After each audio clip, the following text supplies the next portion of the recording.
Ser condenado às galés já foi considerado um dos piores castigos do passado. Homens amontoados dentro da embarcação, muitas vezes acorrentados a um banco, num espaço bastante apertado, obrigados a remar sem parar, quase sem descanso, por meses a fio. Remos de até 12 metros de comprimento, que pesavam mais de 100 quilos. Homens com o corpo coberto de feridas pelos constantes espancamentos, fustigados pela salinidade do ar, mal alimentados, explorados até a exaustão. Escapar era quase impossível e o destino da metade deles, ou até mais, era a morte. Olá, amigos da história, bem-vindos ao canal, tanto para quem está chegando agora por aqui, como para quem está de volta também. Muitos agradecimentos.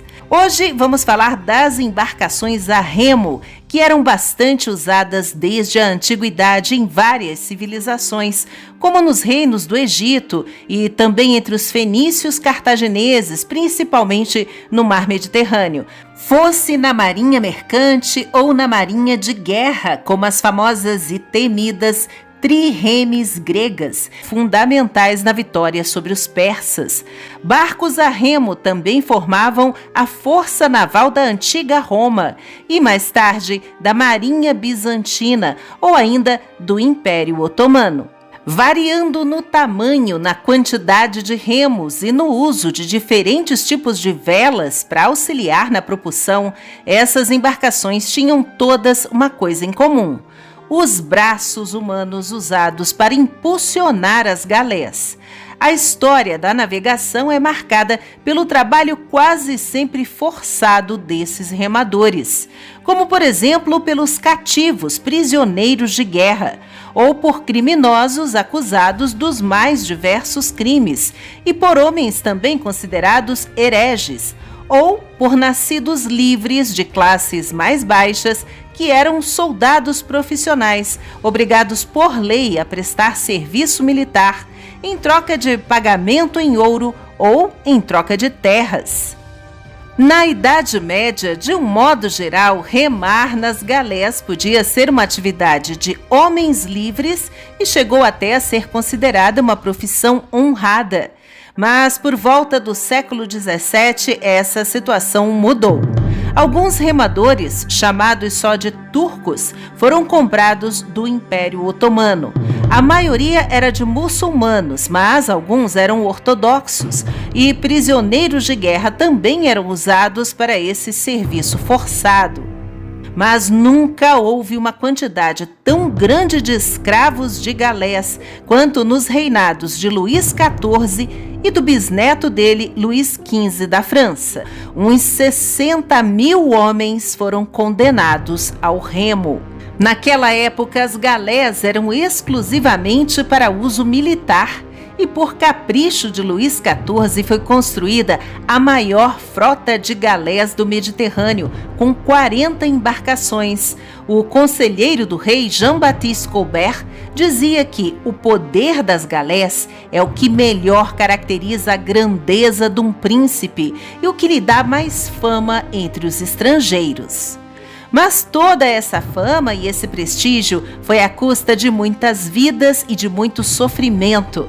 Apinhados no convés de cada um desses navios, num espaço aí mais ou menos de 45 metros de comprimento por 9 metros de largura, até 450 remadores viviam e trabalhavam dia e noite. Qualquer demonstração de cansaço ou diminuição no ritmo das remadas eram castigados com açoites. Além disso, as galés eram embarcações baixas e os remadores ficavam a apenas 1 metro mais ou menos da superfície da água. Por isso viviam ensopados e quase sempre remavam com os pés na água, enquanto a pele era consumida pelo ar salgado. Se a embarcação virasse, acorrentados, todos morreriam afogados. A ração de comida era minguada. Alguns motins da tripulação foram registrados, mas eram raros, e apenas um em cada 100 remadores conseguia fugir. com grande risco de ser capturado, já que eram boas as recompensas oferecidas a quem trouxesse um fugitivo de volta. Sem poder dormir direito, recebendo essa ração minguada e forçando os músculos até a exaustão, a metade desses homens morria de frio, de fome ou o que quer que fosse antes de completar os anos da sentença, da pena a que foram condenados. Mas como já foi dito, não eram apenas assassinos e contrabandistas, também havia os ladrões baratos e muitas pessoas que eram marginalizadas pela sociedade naquela época também eram obrigadas a fazer parte da tripulação das galés. Em 1666, o funcionário encarregado dessas pessoas em Marsella escreveu: "Gostaria que fosse tomada uma decisão no sentido de levar os preguiçosos, os ciganos e outros vadios para encher galés inteiras. Isso tiraria toda a escória do mundo."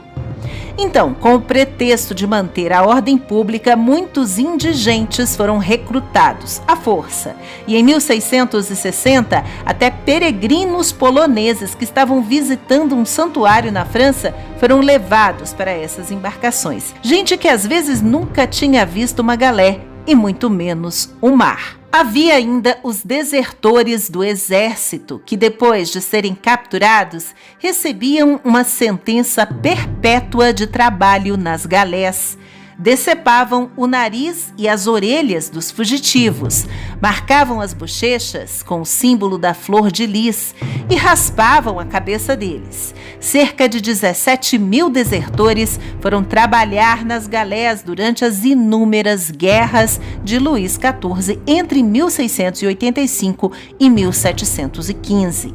E a agonia dos remadores já começava bem antes de irem para o mar. Primeiro, eles eram deixados em prisões temporárias por até 6 meses, antes de serem acorrentados com centenas de outros e serem arrastados até Marsella. Para quem vinha de mais longe, como a Bretanha ou de Paris, era preciso fazer uma marcha forçada, um pesadelo de centenas de quilômetros que durava mais de um mês. E é claro, muitos já morriam no caminho. Até que as galés começaram a ser substituídas por embarcações mais modernas. Por problemas financeiros também, o reinado francês reduziu as despesas. Por volta de 1720, só restavam uns 15 navios. E daí, em 1748, foi aprovada uma lei que significou o fim das galés. Hoje em dia, muita gente paga para navegar em réplicas dessas antigas embarcações, como as usadas na Grécia, por exemplo, e ainda passa pela experiência de remar um pouquinho, só que dessa vez por pura diversão, porque agora virou passeio. Muito obrigada por assistir. Se gostou, deixe um like, se inscreva para acompanhar as novidades do canal e até a próxima com uma história a mais.